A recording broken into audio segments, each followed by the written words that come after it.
I wonder if that You're was on a path in the woods, and at the end of that path is a cabin. And in the basement of that cabin is a princess. I wonder if we were supposed to die there? Like if the first chapter is semi-scripted? Because we did advance chapters. You're here to slay her. If you don't, it will be the end of the world. But I died. What am I doing here? I'm gonna say, but I died. What am I doing here? I can assure you that you're not dead. And to answer your second question, you're here to slay the princess. I literally told you that a second ago. But we definitely died. You told us we died. If he doesn't remember what happened, then maybe it's best to keep it that way. He? But wouldn't so that suggests that the voice of the hero is not the main character. You I'm know very I can confused. hear you, right? It's going to be a lot harder than you think to keep secrets from me. What does it matter what he knows? There's Voice nothing I can broke? do to stop her. She's just going to kill us again. I'm so curious about these voices now. She is not going to kill you unless you let her. But slaying the princess and saving the world is going to be much more difficult than it has to be if you spend the whole time second-guessing yourself. I'm so curious. Let's assume I'm telling the truth and all of this really did already happen. Why should I listen to you? Why should I bother doing anything? I want to Those know are two more. very different questions, but fine, I'll indulge you if that's what it takes to get you moving. Let's say for a moment that this really is the second time you've met me, or at least a version of me. You died last time, which probably only happened because you didn't listen to me. I did not listen to you, you're correct. Of course we died. We couldn't land a single blow on her, and she broke every bone in our body before she decided to let us die. This is definitely all the same person. It's definitely internal in some way. What were we supposed to do to stop her then? What are we supposed to do to stop her now? It's pointless. I'm so curious about what this might be a metaphor for. She's just a princess. Slaying her shouldn't have been difficult, but congratulations. You've been given another chance to actually do this right. According to the developers of this game, there's about like 580,000 words in this game, and in a single playthrough you'll see about 120,000 of them. And I believe your other question was something along the lines of, oh, what's the point of doing anything? If you're asking that, it sounds to me like you're making the rather dangerous assumption that your actions last time around didn't have any consequences. Did they not? Does the princess What do you remember mean? us? Of course there weren't any consequences. The princess killed us and now everyone's right back where they started. That sounds pretty consequence-free to me. Yes, but in this purely hypothetical scenario, that begs the question of how you got back here. Did time simply rewind itself, or were you instead transported to a different world entirely? That's a good question. You know, since there are, if in a world that there are infinite possibilities, then you would very likely have a world that is identical or near identical. And the only difference is that you haven't gone into the cabin yet. If it's the latter, what do you think happened after you died? Do you think the people there lived happily ever after? Or do you think that the princess, left unhindered, brought about the end to everyone and everything, just like I told you she would? If she ended the entire world, why should we even bother? We might as well just walk up to that cabin, break her chains and let her do whatever she wants. It's all the same in the end. That, my friend, is nihilism. We're gonna be making peep chili at this rate. If you haven't watched Good Place, I recommend it. You're not capable of slaying her. Both of those things can be true at the same time. So chin up. I believe in you. Alright, let's go to the cabin. Go for an attempt warning. number 2. Before you go any further. Will the knife be there? She will lie, she will cheat, and she will do everything in her power to stop you from slaying her. Don't believe a word she says. I mean, I wouldn't want to be killed either, so yeah. We might as well just pledge ourselves to her and stop pretending we're capable of doing anything in this situation. She probably doesn't even need to try to overpower us. I love that before we were hearing the voice of the hero primarily, and now we're just hearing the voice of the broken. Can we tone down the pessimism just a smidge? And the game counteracts me immediately. I'm not being a pessimist. I'm just being realistic. You're being annoying. I think this is all the same person, but it just feels like a couple of friends bickering. Just ignore their bickering, and Exactly. whatever you do, don't pledge yourself to her. I cannot stress enough how absolutely catastrophic that would be for everyone, yourself included. Maybe I want to try pledging myself to her. I agree. If she's wrongfully imprisoned, then we should rescue her, but if he's telling the truth, we shouldn't just hand her the world on a silver platter. Rescue her? Given the stakes of the situation, there isn't really a difference between rescuing her and pledging yourself to her. Either would be terrible. I want to know who the capitalized he is. I'm guessing it's the narrator, but I'm not totally please sure. Try to ignore both of those knuckleheads and focus on saving the world. Let's not make this harder than it has to be. If that's what you want, I guess I don't have a say here. Neither did I, bro. Unless, like, we can click trees or something. We might have to explore that in a minute. I'm guessing that you can only click, like, dialogue options, and The it's interior just... of the cabin is larger and more grandiose than its humble exterior would suggest. The only furniture of note is a massive marble altar with a pristine blade perched on its edge. So now we have to climb the ladder. There's definitely something metaphorical about having to go up to the ladder. What is this mirror? Because it's also not wobbling. The blade is your implement. You'll need it if you want to do this right. Why do we feel so small? Because we kind of are. We don't feel small. We are small. Yeah, I want to go to the mirror. You Fuck walk up everything to the else. wall next to the basement door. It's a wall. There isn't much to see here. But it's not just What a are you wall. talking about? This isn't a wall. It's a mirror. Or at least it'll be a mirror once we wipe off that layer of grime. Yeah.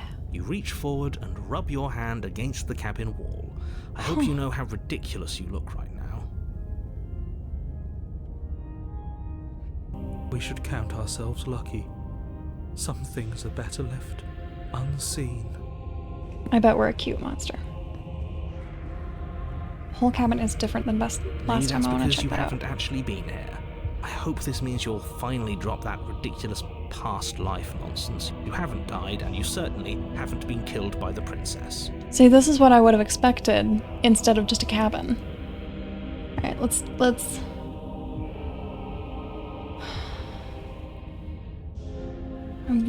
take the Take blade. the blade from the altar. It would be difficult to slay the princess and save the world without a weapon. Let's try not doubting the narrator at all. Let's just go in, do our job, and hopefully survive. The door to the basement creaks open, revealing a spiral staircase. Its steps almost as deep as you are tall. The smell of incense drifts up from below. For a moment, you almost feel at ease. I would not feel at ease with the smell of incense. I'm actually really allergic to incense. There are some kinds that I think I'm okay with, but at one point, years and years ago, my dad got me Indian incense, which is like those little cones that you burn. And yeah, I'm very allergic to it. Huh. This is actually kind of nice. It's still a stone basement. If the princess lives here, slaying her is probably doing her a favor. We haven't even seen the Her bottom of the basement booming yet. voice rolls up the stairs. Is that a guest I hear? Don't linger on the stairs. Come down and witness me. Ooh. You weren't kidding when you said it was booming. She wasn't like this last time. We need to get down there. She wants us to see her. We need to see her. Should we be worried about your sudden change in attitude? Just a few minutes ago you were going on about how pointless everything was. Now you want to go down there. This is very cool. It doesn't matter what that little voice says. He's not the one making the decisions. Though if his ramblings get you to the princess, they get you to the princess. That is fair. Making Man, your this way would be down such the a climb. spiral staircase is a time-consuming and exhausting effort, every step requiring you to clamber over one edge before dropping to the next. But soon the end comes into view, and you tumble to the bottom, entering the vast, temple-like room beyond.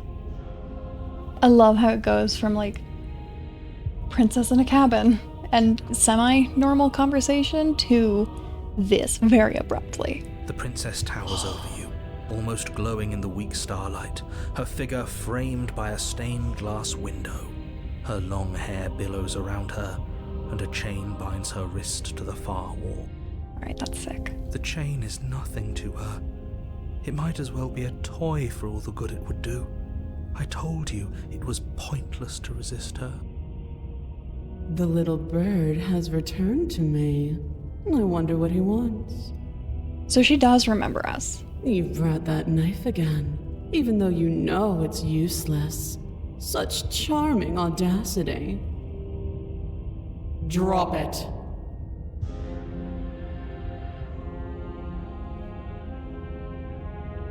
We're gonna tighten our grip. As if on command, the blade slips from your okay. grasp. It clatters uselessly to the floor. That's awesome. But we didn't drop it. We decided to grip it tighter, remember? Are you really just going to let that happen to us? I have a duty to report facts as facts, and the fact is that you dropped the blade. The other chain is even more broken now. Before it was like down to where the shading starts, just about. And now it's significantly higher. There's much less of it. Of course we dropped it. She's so much more than us. You wouldn't understand what it feels like to be in her presence. We also haven't mentioned that she's floating. She's definitely floating. I understand what's going on, and you'd better snap yourself out of it. Kneel.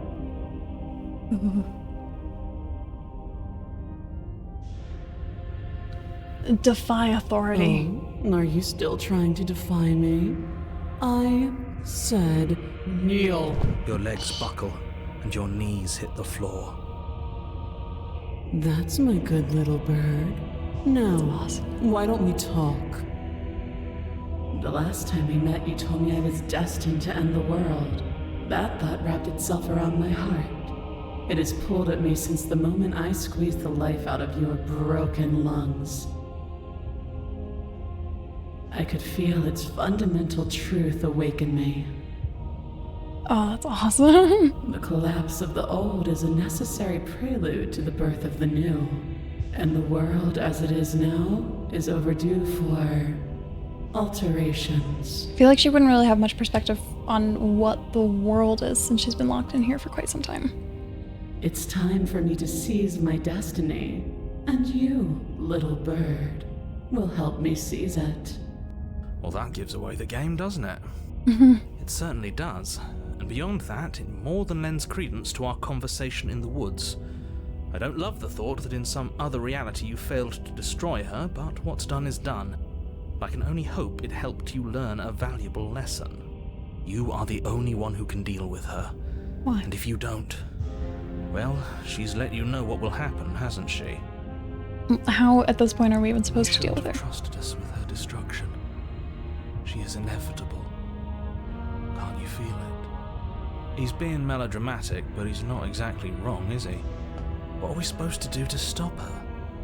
I feel like if nobody had come down here, it's one of those situations where, I don't remember the name of the Roman legend, but the one where their baby is prophesized to kill his father and marry his mother, so they cast him out, and years later he accidentally runs over his father with a cart and kills him, and then falls in love with his mother and marries her, and doesn't realize that they are who they were, 'cause they gave him up as a baby.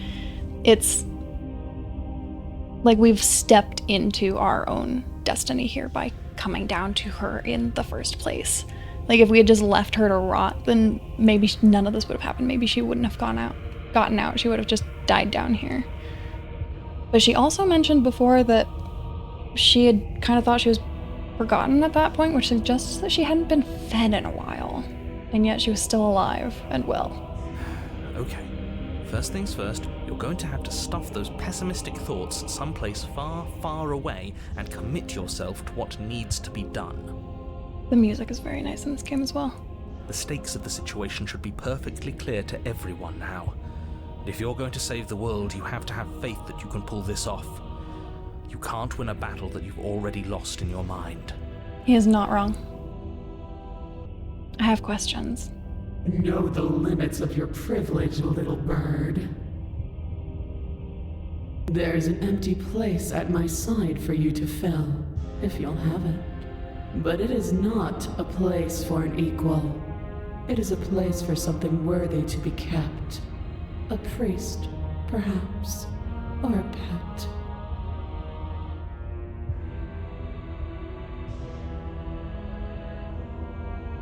Let's try to reason with her. This isn't about desire. This is about what I am.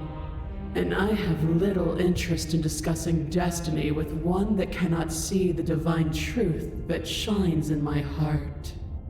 I don't think she's just a princess. I mean, obviously, you know, because she's floating, but I don't think she was ever just a princess to begin with. All you have to do is break these chains and set me free. I feel like she could definitely break the chains. Yeah, you know, the first option, if you're so powerful, can't you just break the chains Don't yourself? be rude. Of course she can. It's not rude to question someone who's apparently trying to end the world. That's exactly why it's rude. We should know our place. Oh, I love that degraded to a whisper. I can, easily. But that isn't what I want to do. The story of a terrible and bountiful god unbounded of her own will is no story at all. It's Unbounded. not worthy of everything I am, or everything I'm bound to become. It isn't even worthy of what I was. Shouldn't it just be unbound? Is unbounded even a word? I don't have, you know, the moment to Google that. The destruction in Genesis that's to follow in my wake is deserving of a song that can echo for eternity. The song of you, being so struck by my glory, so overwhelmed by what I am, that you feel you must deliver me into the world. And from your act of utter devotion and submission springs a new dawn, a better dawn. Submit now, submit later. It makes no difference. Because in the end, no matter how vainly you struggle against me, my will triumphs over yours. And now I'm really curious about what would have happened if we hadn't told her that people thought she would end the world. I'm gonna defy her. I'm not gonna help her. I see.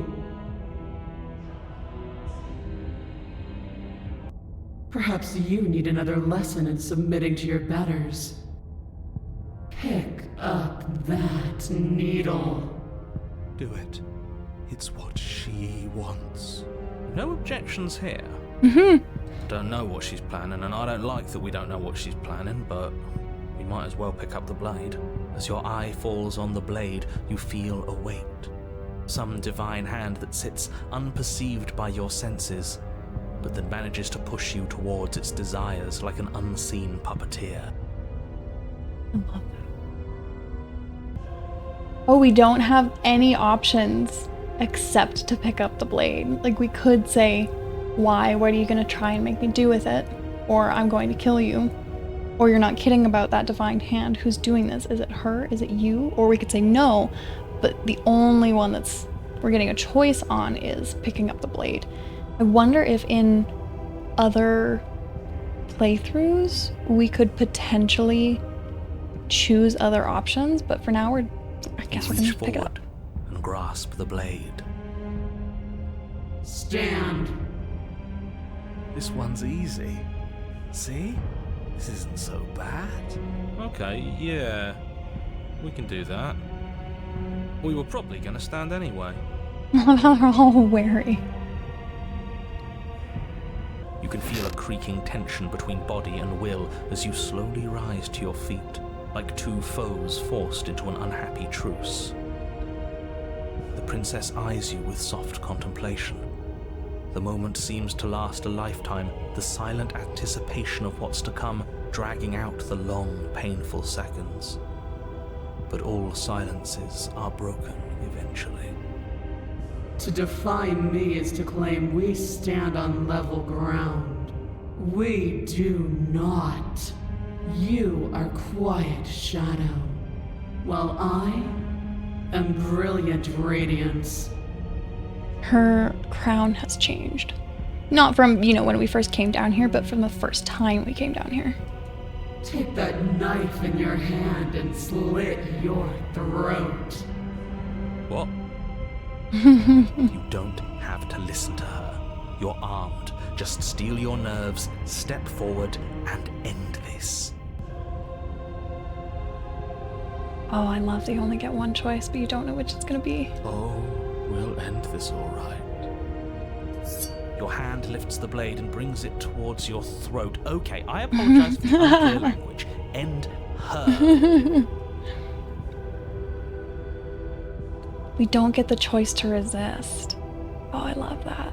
I'm gonna try to kill her again. Your body is sluggish and unresponsive, actively fighting against you, but you do your best to stagger forward. One step at a time, you move towards the princess. Slitting your throat would have been a mercy, but it seems you're in need of a harsher lesson. Plunge that knife into your lungs. That's a terrible way to die, too. I'm sorry. Don't. As you take another step forward, the blade digs into your ribs, slicing through flesh with ease. It somehow feels like an entirely natural thing to do, while the simple act of walking has become an arduous impossibility. We have time before we actually die. Then it slides back out, the wound burning as a small hiss of air escapes through the fresh orifice. Blood fills your lungs. Oh, you guys can't see my mouse, but the knife in my mouse hand is bloody now. Now, do it again. Keep doing it until I give you permission to stop. Those are just words. You don't have to listen to her. I think it's a little more than words, friend. It's what she wants. You, heroic one, what are you doing? Don't just let this happen. Stop him from killing you. I'm on it. Your other hand locks around your wrist, struggling to keep it from perforating vital organs. But the blade still flails towards you, managing to slice bits of skin that plop to the floor to join the growing pile of blood and gore beneath you. Despite the pain, you manage to keep yourself in one piece, at least for now. What a pitiful display. A wounded little bird, thinking it can defy a god. It doesn't have to be like this. It doesn't have to hurt so much. You can choose a gentle end. You can choose to leave that punctured vessel for the next. I still want to kill her. Or you can pathetically struggle against yourself until the floor of this temple is painted with the bloody impressions of your futility. You continue to approach the princess, even as the repeated gouges of your blade expose bone and muscle to the open air of the basement. You know, this would be a lot easier if you gave us a hand. My influence only goes so far, and I can only juggle so many things at once. The best I can do right now is to continue to drive you forward. Believe me, this whole ordeal would be so much easier if I didn't have to contend with free will. Love the fourth wall breaking here. You're the one making things difficult. You're the one making us hurt. She doesn't want to hurt us. She's just doing what she has to. Stop.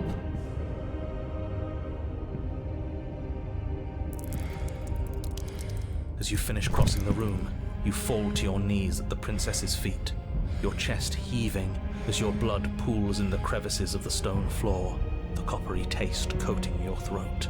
I love the perspective in the art so far. It's all just been very, very dynamic.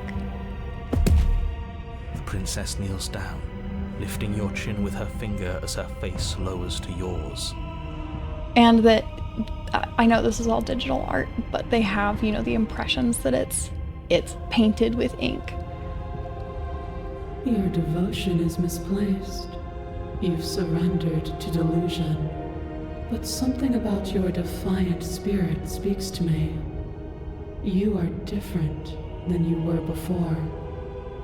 Not gonna make her spare us, though. Perhaps, if you've learned your lesson, I can spare you from the release of death.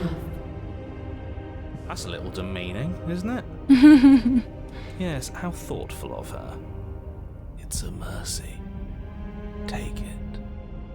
I think he's given up whatever say he had at the start of all this. I love that they're ganging up on the broken.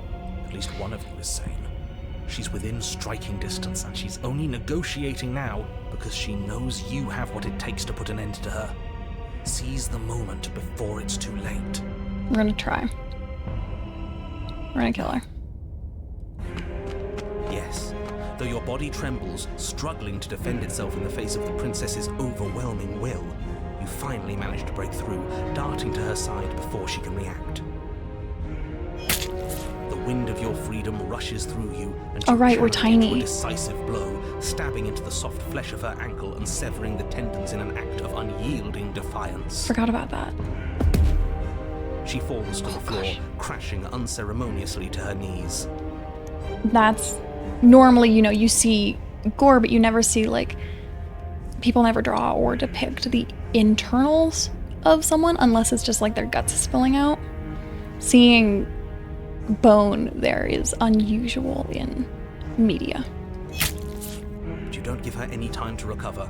Your We're so heart tiny. pounding with determination, you plunge your blade into her chest. As you find your target again and again, she laughs, crude emotion breaking through her once stony composure as your blade cuts her flesh. We can do this, can't we? I mean, we could if we aimed for the heart, but that's just the sternum. You always could. The decision to give you this task was not made lightly. You're here for a reason. It's not too late to pick up the pieces. It's not too late to toss that blade aside and beg for forgiveness. The audio mixing there was just a little weak. The broken voice needs to be just a little louder. Shut up. I can't believe you would actually strike me.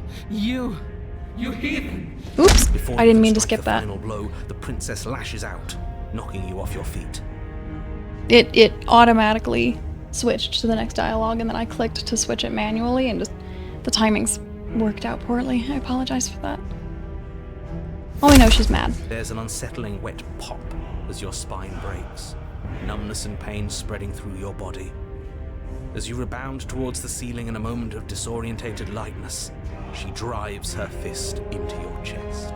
Your body is crushed as she pulverizes you into the floor, the ground itself breaking from the impact. Will she die anyway, though? Probably not. You lie there, broken, beyond pain, unable to even see what she's done to you. But the Good. princess is succumbing to her own wounds as well. She looks down upon her body in abject horror and disgust. I love that they don't bother with the whites of her eyes. That it's just her pupils that are light, and everything else is dark. You made me use my hands. I can feel myself twisting into something new, something dull, something defiled. What have you done to me? You're monsters and conspirators. I can't bear to watch this. The princess has been nothing but cruel to you. You should feel liberated by her fall. But I don't feel liberated. I feel empty. Love the dichotomy. Aside from the pain, I feel fine. I always feel like that in conversations. It's like, I don't have anything to actually add to this, but I'm not suffering even though you are. She collapses to the floor. Her glassy eyes watch, unblinking, yet somehow still full of anguish and fear, as the two of you perish together. I suppose we were never gonna get a happy ending here, were we? Don't let those be your final thoughts. You saved the world. That's worth something. We did legitimately save the world this time. Before it was like, are we just killing a princess for no reason? But she was actually evil. I guess. Regardless of how you feel about it, it's finally over. Thank you. Everything goes dark, and you die.